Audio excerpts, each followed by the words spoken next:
Hi, I'm Dr. Marc Mednick. I'm a licensed psychologist and expert on family disputes. I've been doing this work for over 30 years, helping parents split up, doing what's best for their kids, working with entire families, trying to help them get through this very difficult time. A couple of things stick out. One is how lonely this can feel. It doesn't matter if you're a man or a woman, young or old, whether this relationship is long-term or short-term, how you got together. The point is, right now, you may feel really up against it. Most people feel like they're making this transition completely and utterly alone. Even if that's not true, that's very often how it feels. Even if you have a support system around you, you can feel like you're the only one going through this. You don't know where to turn. You don't know what to ask. You don't know what the answers are that you're looking for. When you remove someone who's been your other half of your life, it leaves this chasm, especially if you're both responsible for kids that you're creating together. Everybody's in the middle of this messy time. You're not sure what to do with your kids. You're not sure how they're going to react. You're not sure how to handle this thing called a divorce. So that's why I decided to create this podcast. We're calling it Make Sense of the Mess. Each episode, we're going to take on a different question, some big conundrum that you face as a co-parent, some very important issues that you must handle in the early stages of a divorce. And we're going to break down those questions with the hope that you'll walk away with some better handholds.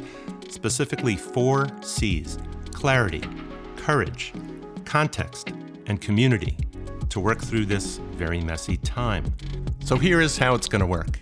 In each episode, we're going to take on some new topic, something that is timely for you, something that is really urgent and necessary for you to attend to, that you need some answers with. How are we going to do that? We're going to invite some real-life people who are going through what you're going through. We're also going to invite some experts in the field to discuss kind of the best things to do, say, not say. And together, we're going to really plumb the depths of these issues so that you get a much better handle on what to do and how to do it. So this is not something you're going to go through alone. You're going to have us to take with you along the way. Buckle up and join us. So glad you found this show. Together, let's make sense of the mess.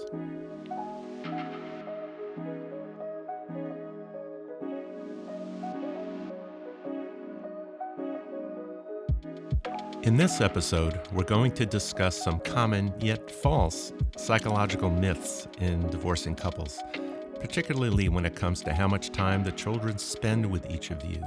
Here I'm talking about parenting plans, how you allocate time during a divorce around the issues of custody. These are the stories we tell ourselves, the rationalizations, if you will, that we tell ourselves to justify the conclusion we seek. That we think our ex doesn't deserve much time with the kids. In other words, a list of things to think and tell yourself that are sure to screw up your kids. So don't. And look, some of the stuff that we're going to talk about may be hard to hear, but it's the difference between staying stuck and learning to heal. If you leave this episode a little bit angry with me, even a little pissed off at me, then good, I can handle it. But stick around and ruminate for a few days about what we're talking about here and come back to it. You may be surprised. Ready for the myths? Here we go. Here is myth number 1. It goes something like this. My ex never spent time with the kids. I did everything, so he doesn't deserve any time with them now. Look, you may very well resent them. Then you'd resent them even more since they were served with divorce papers, because since then, they want to be mother or father of the year. All of a sudden, they have time to see and spend time with the children. They're cutting off work, offering to coach or do Girl or Boy Scouts. They're actually planning play dates. They never did that before. They want to take the kids to the pediatrician and to the dentist.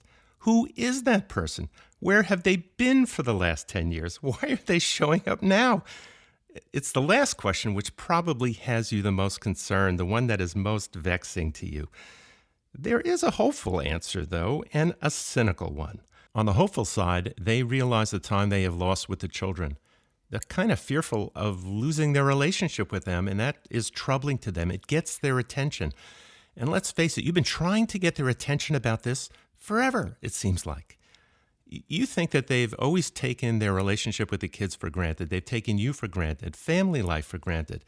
Well, maybe now they got it. Maybe they're getting a wake-up call with the divorce. They hear you finally. It's a little late in the day, but it may turn out pretty well.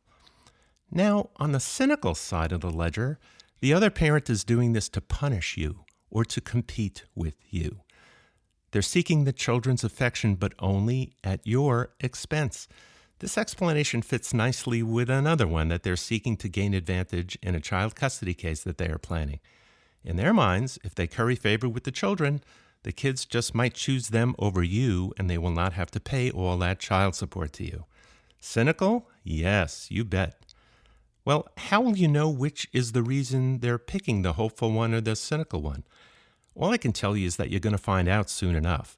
When it is genuine, when it's truly hopeful, the other parent seeks to have conversation with you about actual parenting issues. Which pediatrician to use? Who's best to take them for inoculations? Some kids do better when they have their dad take them as opposed to their mom taking them. Who finds the dentist? Which activities suit each of the children best? How are they doing in school anyway?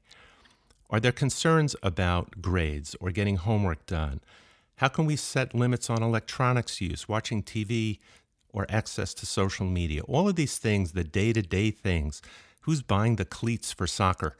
These are the kinds of things that you want to talk about, that you've wanted to talk about, and you've been waiting for years, perhaps, to have them offer to just do this stuff, or have them just stop by and pick the stuff up that they need to have picked up.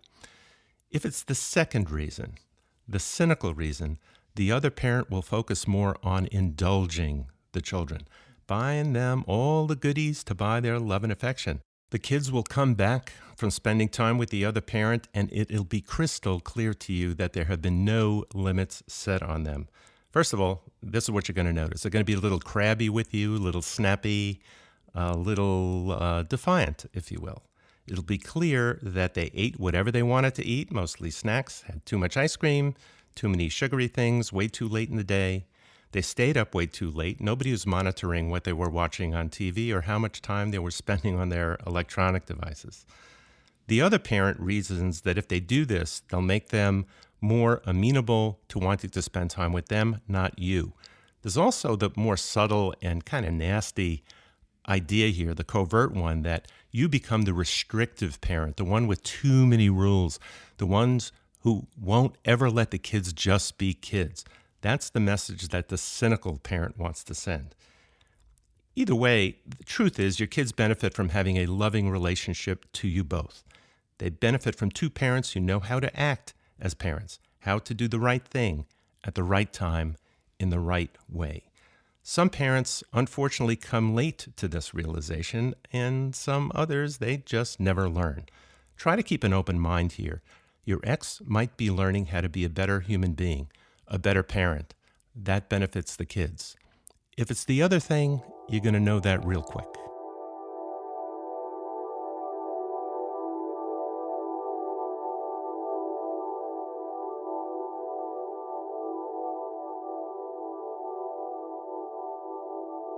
Let's move on to myth number 2. This is something I hear a lot in my office. My ex has found someone new. They left us for him or her. They've lost their mind and now they're a danger to the children.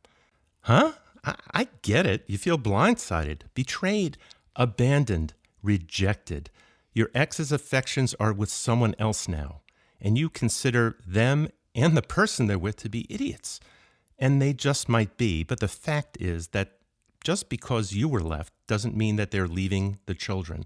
If they don't want to do parental things anymore, like feeding the kids or taking them shopping or buying them clothes, doing homework with them, taking them to the doctor, if they no longer have time to speak to the children about their daily lives or are avoidant of their parental responsibilities or become truly abusive, maybe nasty to the kids, drinking and drugging and coming home at odd hours, then maybe you're on the right track with this line of reasoning. I'm not saying it never happens. Then again, this may be quite temporary. This could be an exit affair, not a nice thing, but it's the thing they're doing to get out of the relationship. It's certainly not a good look, and it feels perfectly dreadful to you, and for good reason. And it certainly is not a good way to end the relationship, but it does happen. And when it does, there's often a return to the former level of functioning, former level of parenting, and a desire for re-engagement and re-involvement with the children. Please step back from this before you judge this. I know you're hurting with this, as well you should be hurting. This is a big deal. The big story here is that your ex may have done something or is now still doing something that breaks your heart, but don't confuse that. Please don't confuse that with them being mentally ill or being abusive to the children or being a bad parent. Here is myth number 3. Our lives, our relationship was perfect. If they want to end the relationship, that's proof that they have lost their mind. Well, apparently not. Maybe your lives were perfect for you. You were happy, but they were not. And it didn't register somehow with you. Did they tell you they were unhappy? Did they ask you to go to therapy, go on vacation somewhere, join a gym with them, take a class, or read a book together? Were you open, truly open, to hearing all the things about their life, what drives them, their conflicts, their worries, their concerns about their everyday? What were the things that they felt unsupported about, the things that they needed more from you about? Or did you cut off all of that talk? Did you somehow not listen or behave in a way that seemed to them that you were not interested? Usually a person who wants to leave a marriage takes a very long time to arrive at the decision to do so. They don't jump into this and decide they want a new life. They think about it. They agonize about it. They turn it over in their head. They worry about all the consequences of it. It's not something most people take lightly. Before you announce that they have lost their mind, take stock of all the times they may have asked you to partner with them or change in some way, and you just did not, could not, or would not. The cold reality here is that you may not have been listening to them.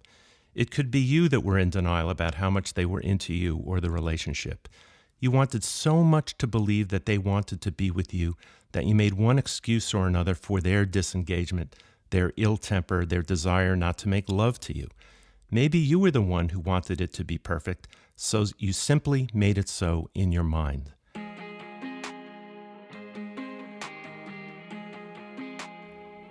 We're going to move on now to myth number 4, but before we do, I want to make mention of this. I know that I sound a bit harsh and direct, but I'm doing that for a reason, and that's I really want you to pay attention here. I want you to really focus on these things and be as introspective as you can. Look as inward as you can, because that's really critical for you to make some changes here and make the right decisions for yourself and your kids.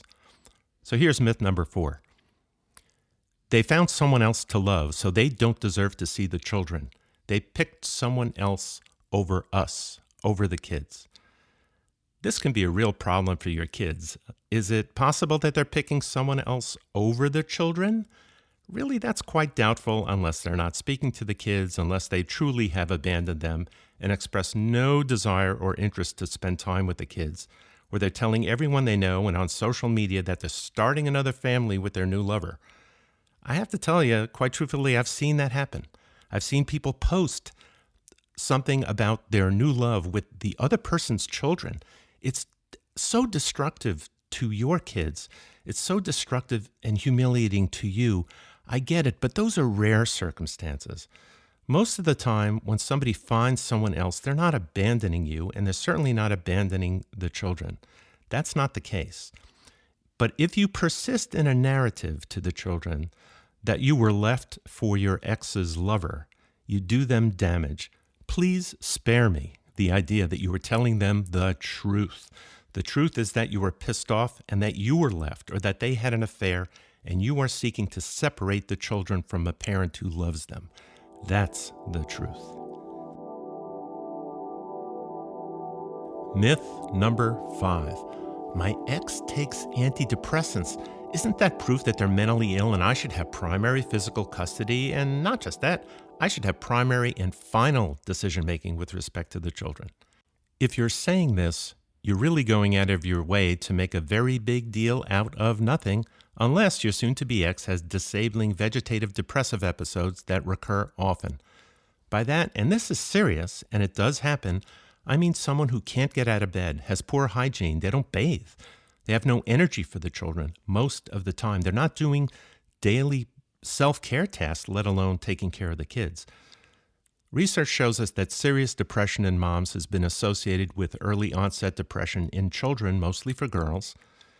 Unfortunately, there hasn't been the same amount of research about the effects of depression of fathers on the children's well-being, but let's assume that the same finding holds true. So it's a serious thing if you have a depressed ex, if the other parent is seriously depressed in a primary caretaking role and is not taking medication or is medication unresponsive, that could well be an issue regarding parental access. But that is rare. I must emphasize that mild to moderate depression where your ex has been prescribed a common antidepressant does not disqualify them as a primary caretaker. Tens of millions of Americans take antidepressant medications. They can't all be lousy parents. The same with anxiety. Generalized anxiety and panic attacks are quite treatable with a combination of medication and psychotherapy. It is not proof that they cannot care for a child. And here's another thing. Many disorders tend to run in families. They have neurogenetic roots, intergenerational roots. Having that disorder often helps a parent who has the same disorder empathize with the child's experience and helps them see signs that something is amiss or brewing. In other words, if you happen to have a kid who's showing signs of depression or anxiety, if the parent has suffered through that themselves, they may see the signs earlier than you do, and they will then help get that child the assistance that they need. It's not all a bad thing. I guess you can see where I stand on this topic. If you're alleging parental incompetence based on the fact they're taking an antidepressant, you better have a lot more to stand on than the fact that they're taking their medication as prescribed.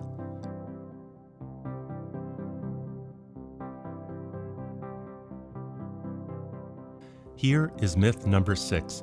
They don't know anything about taking care of the children. They never put them to bed, so why should they be allowed to do that now?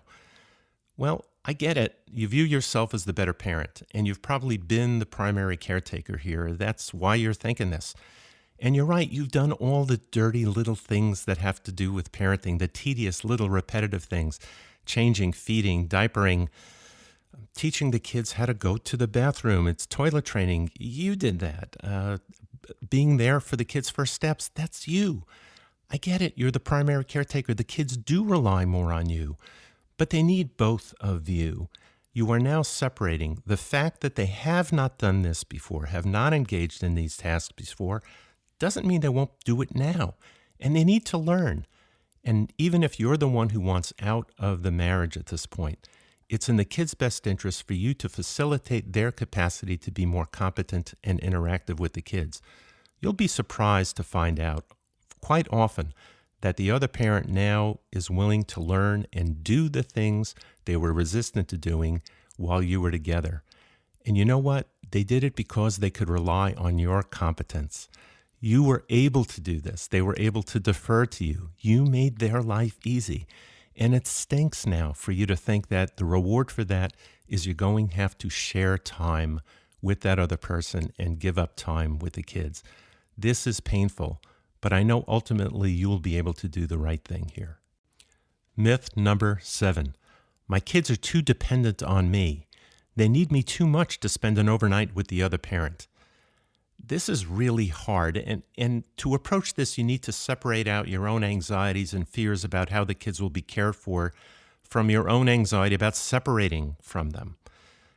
One issue is an important one and a rational one. Are the kids going to be cared for well enough while they're with the other parent? Does the other parent know how to soothe them, feed them, bathe them, get them to sleep overnight, read them a book appropriately, deal with them when they get up in the middle of the night missing you, or wanting a snack, or just needing to be comforted? Can you place that trust in the other parent? And if you can't, based on prior experience, how do you bring that parent up to speed? This is a tall order. I got to tell you, this is really hard. The other person may be, in fact, leaving you. They may be leaving you for someone else. And in the midst of this, I'm asking you to have a dialogue with them about how best to care for your children, your young child, maybe even your 12-month-old. at a time when you really don't want to talk to them. You don't want to interact with them. But they need to develop their skill set so that you can be at ease about the child spending time with them, and so your child can be comforted appropriately. How are you going to negotiate this? One of the things to consider, particularly with young kids, is how do you talk about creating stability from one house to the next? Similar colors in the room, pictures of each of you that are in the room for the child to see to comfort them, making sure their stuffies go back and forth with them, their blankie goes back and forth with them, things that make the child comfortable. Those are the things to focus on.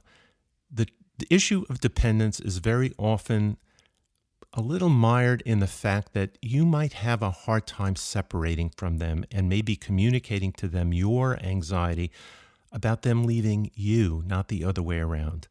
Let me give you a quick example about how I see this in everyday life.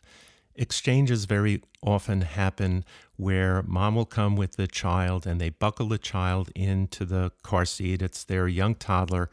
And the child is shrieking, I don't want to go, I don't want to go, don't leave me here, and they're giving a very hard time. They're really upset.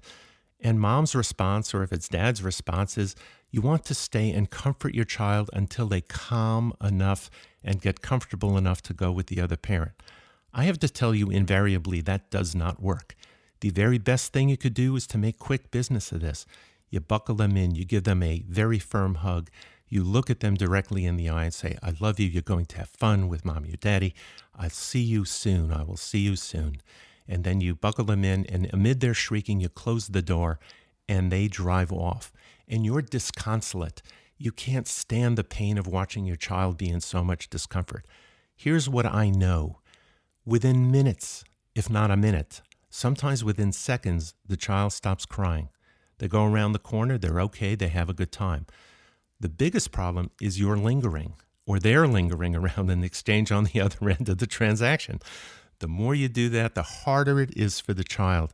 What winds up happening is we telegraph our anxiety to the child, which leaves them feeling terribly uncertain and not knowing what to expect next. If you're able to separate appropriately from the kids, they'll be able to separate appropriately from you. Let's move on to myth number 8. After the judge hears the truth, I'll have custody of the children and my ex won't see much of the kids. They just won't. I hear this one a lot, and I have one primary response, and that is the truth, as you see it, is not your ex's truth, and there is rarely an absolute truth. Here is the takeaway. Most judges, especially the ones that have been on the bench for a real long time, have heard dozens, hundreds of cases like yours. They have patterns to how they see cases going. They don't get drawn into excessive drama or your sense of urgency. After all, their job is to be a judge. You've heard of the expression sober as a judge? Well, that really means that they are mostly rational actors. Their job is to take a step back and look objectively at everything that is happening in their courtroom. They're watching your demeanor when you're in their courtroom. If you're hysterical and fidgeting about and writing furious notes to your attorney, they're seeing you do that. If you're on the stand and only complain about your ex and you don't have anything positive to say, they're taking note of that. They want to see your cases settle. They want the conflict to go away for your children. They don't want to have to sit and do a long, lengthy trial, which is painful emotionally and very often detrimental to a child. Judges have been trained to look at each parent and figure out which one is going to foster a relationship between the child and the other parent. It's really critically important that you be the one who is doing that. It'd be great if both of you are fostering a relationship to each other. It's really important to judges that you do this. If you present this picture of being antagonistic, of being unnecessarily adversarial, in a situation where the parent should have access, I'm leaving aside issues of real import like abuse and neglect and terrible situations where that's not the case, obviously. But in most cases, judges want to see you foster a relationship to another parent who, while flawed, is still the other parent. If you go in with that mindset, you and your children will come out ahead. Here's myth number 9. Everyone knows that the best thing for children is for them to have equal time with each parent.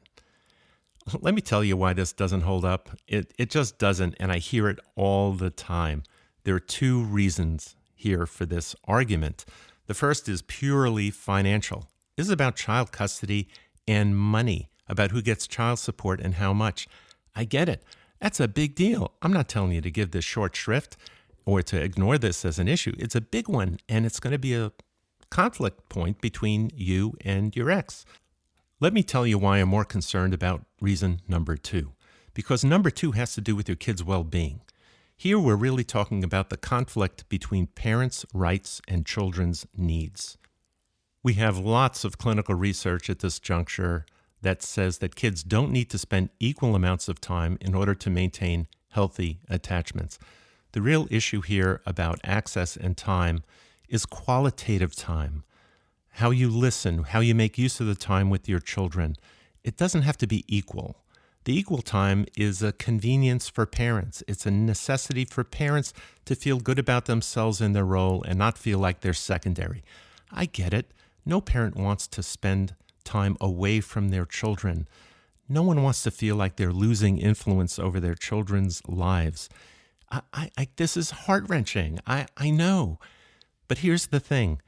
Your kids' needs are a bit different than yours, and you need to make this separation between your needs and theirs.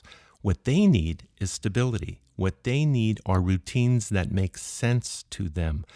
They need to know that both parents are available to them when they need them, and that both parents support their need for the kind of structures that are meaningful to them. Here is our final myth, myth number 10. I expect to have the same standard of living post-divorce as pre-divorce, and that is what is best for the children, so my ex is going to have to make that happen. Well, this may represent one of the biggest distortions people engage in as they consider what the divorce means and what's going to happen. I have to tell you, this is just basic math. Unless you're really well-to-do, and some couples are, this is not going to be the case. You're going from 1 residence to 2, basically with the same income. Something has to give. That usually means some belt tightening for each side. It may mean having to make some really tough, agonizing decisions like having to sell the house, selling off assets, cashing in parts of your retirement account. Parents often have ugly custody battles around this central issue, and I understand why.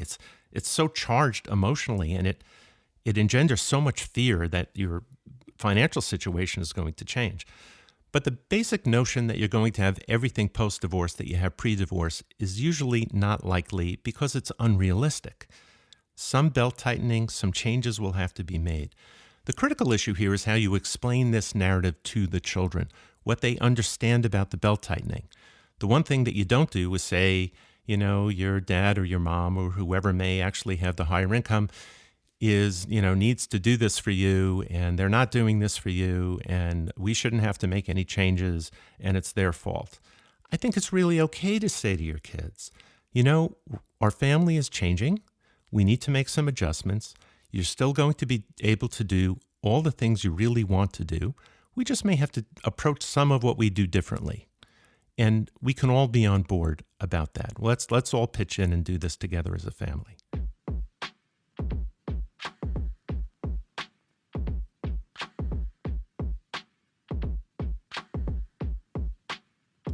So those are the 10 myths. At this point, you might be feeling a little irritated with me, and I'm okay with that. If I've provoked you a little bit, that is my purpose. Not to hurt you or to challenge you or to tell you that you're a bad person. I'm saying these things because I want you to think clearly about these things as much as you can on the front end so that will save you agony on the back end. So now what we're going to do is talk to some people who have believed some of these myths and may still be attached to them. But let's see how they respond to what has happened to them, how they're currently navigating their way through their divorce.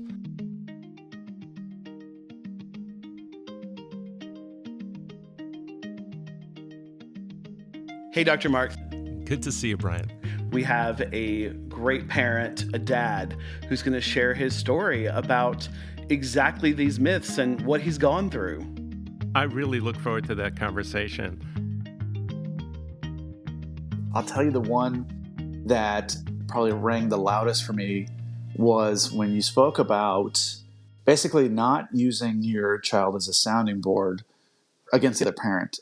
This is something that I feel is even today still something that happens.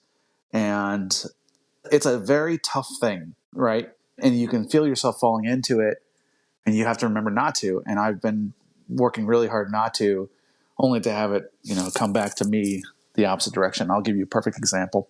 This past week, we finally had a meeting with our parent coordinator. This is our post-divorce coordinator that helps us go through the gray areas and actually live by the allocation agreement, which is like your final divorce decree, right? And my ex kept removing the kids from school for lunch. And this was an issue that came up during the process of our very, very long divorce, and which wouldn't have been an issue except for that our children are getting notices sent home that they're on the verge of being truant. And part of these truancies are the kids coming back late from lunch. So I discovered this 2 or 3 years ago, and the kids would tell me, Mom's taking us out for lunch. It's so fun. Okay, that's great. But with our kids, on the verge of being held back, they need to make it to school. And during our divorce, we had a GAL, a guardian ad litem, who constantly would tell her to not take the kids out of school. They need to be in school regularly. This is not something we can do just because we want to do. And with me receiving another notice, both of us receiving another notice this year about my kids being on the verge of truant, I reminded her during our meeting that she needs to keep the kids in school. And she obviously wasn't happy about this and tried to justify it. And the bottom line is our allocation clearly, states like you cannot remove the children from school. So she was upset. Well, the day that this happened, my children were with their mother. And the next day they came to my house after school. I picked them up after school. And my oldest was very short with me. So I started to have conversations with him just about other things, and that came up pretty quickly. He told me, well, you just don't want me to spend time with mom, and that's why you got mad at mom and told her she can't take me out of school. And I was, now like in a defensive posture, do I tell him the truth, which is that no, your mom can't get you to school on time, and that's why she's in trouble? Or what do I do here? Because clearly she's been telling him things about me. So instead, what I did is I just tried to keep it to the facts and told him, no, mom and dad are both not supposed to take you out of school, without permission. Good answer, by the It's way. not about her or me. Neither one of us is supposed to do that, And it was hard. It was very hard because he was clearly angry towards me, and his mother had given him this whole story about it. And he already had these feelings set and was now writing out these feelings in anger towards me. And instead of retaliating, which is what I wanted to do, I just decided, nope, that's not important. And honestly, I'm trying to stop this cycle of like me, her, me, her. I don't want him to have feelings like that towards either one of us. I really don't. So I didn't take the bait. I left it right in the middle. It's like, nope, it's not about, and I'm not the one. It's the courts. It's these things. Right. How old is your son, by the way? He's 10. He's 10. Okay. And your other child is He is 8. He'll 8. be 8. He's 7 right now. Okay. So I'm wondering if the 10-year-old has listened too closely to some of the conversations that each of you are having, not just with him, but around him, like to friends, family, other people listening in on phone calls, listening in from the other room, picking up tidbits about how to be protective and Oh, yeah. whether or not to be protective. So he's doing that. He's that kind of kid, very curious. Yeah. Yep. So obviously, both of our boys are in therapy, which is great for them. Excellent. And the therapist has told us several times that he is very defensive of both of us. Yeah. And I remember a couple of years ago, he told me, him and my younger son told me that this is tragic. I mean, actually, probably 3 years ago now. They were very upset and conflicted, and they told me that they heard mom in her room crying. They heard her yelling and saying bad words. Yes. On the phone with a friend. And the hardest part about this is like, I know what needs to happen. My ex-wife needs therapy. She doesn't have, I don't believe she has the proper person to channel things through. She has a good friend that went through a nasty divorce and got exactly what she wanted: the kids, money, and no sign of the ex-husband, right? Right. Right. And then her family, who does not have any experience with divorce and are telling her exactly what she wants to hear. Right. Could I stop you just there for a minute? So you got all these things that are going on. You have the intrusion of her family and friends who are not doing what people in a really good support system do, which is to tell you what you don't want to hear, not what you want to hear. She's being encouraged to take the most inflamed position possible relative Yeah. to you.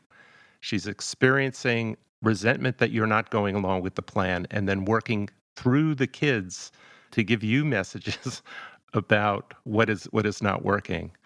From what you're reporting, she's also not responding to what has already been agreed to, what's been stipulated to. And you're seeing a parent coordinator.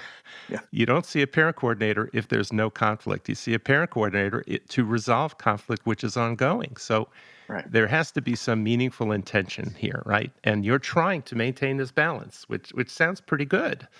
And it sounds like you're pretty frustrated here, trying to both be restrained and also be protective of the kids Yeah. as much as you can be. Yeah? Well, and like, I think the thing that's happening the most is that, and she doesn't realize this, and I don't know that she has the ability to without outside help, is I believe she's using the children as her channel, right? Instead of letting them be kids and be isolated from this trauma and these emotions, she's using them to be her sounding board for this, and then investing those emotions into those kids. So now those kids feel responsible for housing those things. They feel like they need to feel angry, or they need to feel a certain way about all these situations that they shouldn't even honestly be aware of. And Right. it's causing my oldest, especially, to have to live like a 35-year-old adult. I'd love to know, how does that make you feel? One, that you always have to be the or feel like the bigger person. And then how does that make you feel that your son has to be this grown up? It's really heartbreaking and exhausting, for one. So, if I'm being perfectly honest, when this started many years ago, I mean, this started in 2018, I was not the bigger person. I was not the one who was going to walk away from a fight. I wasn't. Absolutely. That's not my personality. But thank God I got a lot of help. And I realized quickly that if I don't, no one is going to. And the only one that's going to suffer besides me financially is my kids. It's very difficult for me to see my kids go through it, especially. So I'm a product of divorce myself. My parents divorced about the same age as what my kids are now. And the funny thing is, I feel like my mom and my dad were so much more, they were so much more different from each other than my ex-wife and I are morally, mentally. We're actually, I think, way more similar. And it makes me very sad that my parents co-parented so much easier, at least from my vision, than what I'm having to go through with my ex-wife. I mean, they couldn't have been more different people, and yet I did not feel like I had to pick a side. I didn't feel like I had to defend this or that. You Right. know, So how did they keep you out of it? I'm wondering. they just got along better. I mean, I don't know. I mean, it's funny because hearing their stories now about things, I think, God, that sounds like a fantasy. My mother told me about how one time she was offered a trip to Europe with a friend, and quickly had to ask my dad, "Oh, I've been offered this crazy trip for a week. It happens on your week or my week. Would you want to switch real quick, or just take the kids, or whatever the situation?" My dad's like, "Yep, no problem." This is so far fetched for me. It's unbelievable. You know, Have you ever asked your parents how they co-parented so well, especially being so morally different, as you said? Yeah, it's funny. My dad doesn't quite have the memory in any aspect as much as my mother.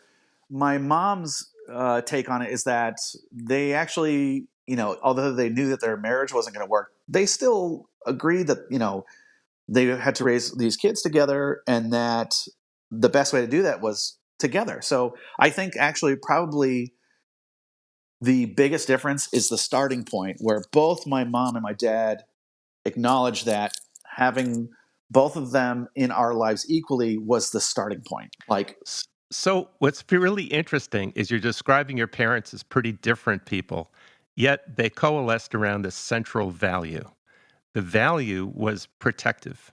We need to protect you yeah, from this and from our worst inclinations. They kind of were in agreement about that, oddly enough. Whereas in your situation, you and your ex don't share that what the meaning of that value is. To your ex, it appears the meaning is I'm kind of in charge of what is good for the kids, and you're secondary. absolutely. So she's pissed at you and getting consensual validation from people who will agree with her. It's kind of a form of groupthink, if you will. She's Yep. asking friends and family to tell her what she wants to hear to reinforce the central value that she is primary and you're secondary or less, Oh right? yeah. 100%. And you have transformed yourself. It sounds like you went from being an angrier guy to getting perspective. So I'm quite sure you had people in your life who were telling you to rein it in. Am I wrong? What's funny is the most valuable perspective I got was actually not from anyone I had known for a long time or anyone that had gone through this. It was from a completely new person who started out actually not even about the divorce so much as myself, working on myself, the way I deal with my anger, the way I deal with my issues. That was the start. It was interesting because all these things I learned from my family. And so that Right, I knew maybe I don't need to go there for everything like I traditionally do. If right, this is the way I'm operating and it's not exactly a great system, maybe I do right, need to look outside, you know? right. So that openness is really a great tool, I have to say. And I understand your frustration. I hear it very, very clearly. What I can also tell you is that children are always, in the end, attracted to the parent who is the most reasonable, rational, and empathic. And that's what you're doing. You're being measured. You're trying to listen to them without being overly critical. You're not casting aspersions about their mom as she may be doing about you. Sounds like she is. And you're not placing them in this uncomfortable position where they have to choose and pick a side. Over time, they understand that and feel a freedom with that, a greater ease. So it'll hopefully get to the point where your 10-year-old comes and starts out saying something he was kind of semi programmed to tell you. And then when you get to this neutral position, he'll let it go because you don't need to hear him defend anybody. And so that really models for him that he can let go of it too. The unfortunate part of this, of course, is that you can't always be a counterbalance to what his mom is doing, right? Yes. So you can't take responsibility for what she's doing, but you can model this behavior. And it's, historically, you actually do have curiously, really, you have parents who modeled this. They modeled restraint. You know this. It's in your bag. I mean, you have this to pull out. It's part of your permanent unconscious. You have this to share. It doesn't sound like your ex has that, and she may not get it is the other part of this. Typically what happens over time is kids in that situation, you got them a good therapist, that's fabulous. They start going through, and your 10-year-old's going to get there sooner than later. They start going through puberty, their body starts changing, their sensibility about their identity begins to shift, and they want to be a little more self centered, if you will, about themselves. They start being more protective. And you can help them do that. And you're open to doing that. So, again, being the rational, reasonable, empathic parent will draw your son to your way of doing things. And along the way, he's going to challenge you more because he knows you will hear it without rejecting him, Yeah. which is the other part of this. He can't tell his mom how he feels about you because he risks being rejected. So he can't tell her Yep. how much he loves you and cares for you. And there's a secondary piece of this. So when he comes and he dumps on you, I'm telling you, I've never met your son, but I can tell you he feels guilt about doing that because he's so attached to you. And so he knows part of this is untrue, but he also knows about the urgency that his mom has to transmit the information. I mean, once you put your kid in that perspective and you're leaning on them to fulfill your agenda, unless your kid's it just rolls off his back, this stuff, and it doesn't, obviously. He's taken this to heart. He understands The rule is I need to be mom's advocate. Mom is depending on me. Dad's not depending on me to do this. So over time, he can ease into the sense with you. And I think the other part of this in terms of a follow up is I think this is something to talk to the therapist about. I don't want to intrude on my kid's treatment, but when it's okay for you, is it okay if I come in and we have the discussion about how I see how I'm going to react to this? So he knows he has a sense of what to predict and then that it's okay for him to share some of these very complex feelings. But I won't judge him and I am not rejecting him and I am not going away. This is, of course, the wish that your ex had, that you kind of go away. That's what her friends got in their divorce, and you're not going away. And that is a wonderful thing for you boys to know. How does that feel hearing that advice from Dr. Mark? Great. I'm always I'm always asking questions. I'm always wanting to check in with a therapist. I don't want to overstep, but I have so many questions. And what he's saying is absolutely true. It's funny because you could tell he's saying things that I've been experiencing without even me having to say them to him, right? The way my son behaves. And where the biggest one that chopped out was where he's not willing to basically share positives about me to his mom because he knows the agenda there is we don't like dad, right? Correct. And this couldn't be more true when we have daily phone calls. So if they're at my house, they call their mom. If they're at their mom's house, they call me. It's always at a set time, and they discuss general day activities, stuff like that. And what's funny is I've definitely picked up on a behavior, which is when I ask them about their day there, I want to hear all about it, goods, bads, all the things. There's nothing off limits.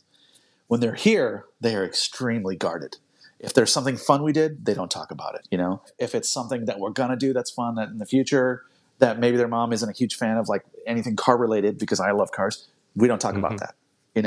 There's so much editing going on, and it's because they're fearful of making their mom upset. They've told me many a times that like, oh, anytime we talk about X at mom's house, she makes a face or she does a big sigh.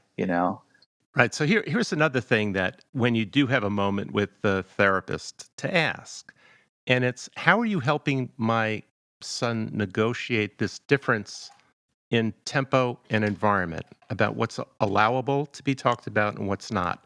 How are you helping him to adapt to these two differing realities? And it's an unfortunate thing if you're a therapist, and I've been in this position where you have to help a child understand that they love each parent, but they may need to react differently in different environments based on who the parent is, instead of trying to be just kind of out there with how they feel because there's a consequence to doing that. So you're kind of teaching the child how to be restrained themselves. It's not optimal, but it's a survival technique. And it's also affirming because if he can get to the point where he knows, when I'm with mom, there's some things I can't talk about with dad, but that's okay because my dad knows that and I'm not really betraying my relationship to him because he knows this and he's okay with that. And we've talked about that. And then I'm with my dad, I can have these experiences and I can decide for myself as a 10-year-old whether or not I'm going to share that with my mother. She doesn't determine my experience. That's my experience. I love going to car shows with my dad. We have a hoot. We meet people, we talk to people. I learn all kinds of things. I know I can't share that with my mom, and that's okay. I can share other things with my mom.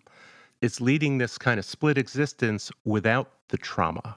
The trauma comes from the conflict, not the fact that you're separated. Unfortunately, some kids need to learn this distinction about separation. Sometimes the distance is huge and they need to negotiate that. But again, you're going to be the parent who drives the rational, reasonable response, having empathy for his position, and you're going to give him the freedom to do this. So this is something to talk about with a therapist about how do we help him get to this place where he can negotiate these two different realities. Okay.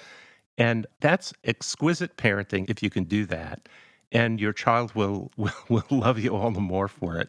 I have to tell you, it's a real relief. The problem is your ex sounds like the kind of person, of course I don't know her, I can't say for sure, who won't like the fact that your child is now exhibiting independence of thought, emotion, and action. She wants to dictate thought, emotion, and action. And if he becomes his own person and separates from her, that will be a threat to her. and she might become even more kind of oppressive and demanding, attention seeking, may play the victim card.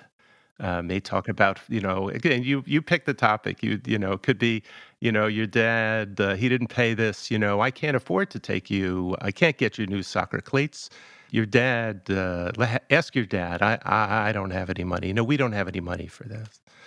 Or, because your dad wants extra time, I don't get, you're going to be missing that party with Aunt Sally's because you're going to be at your dad's. And if your dad weren't so selfish, you wouldn't be missing that party and you'd be able to see your cousins. I mean, you pick the thing.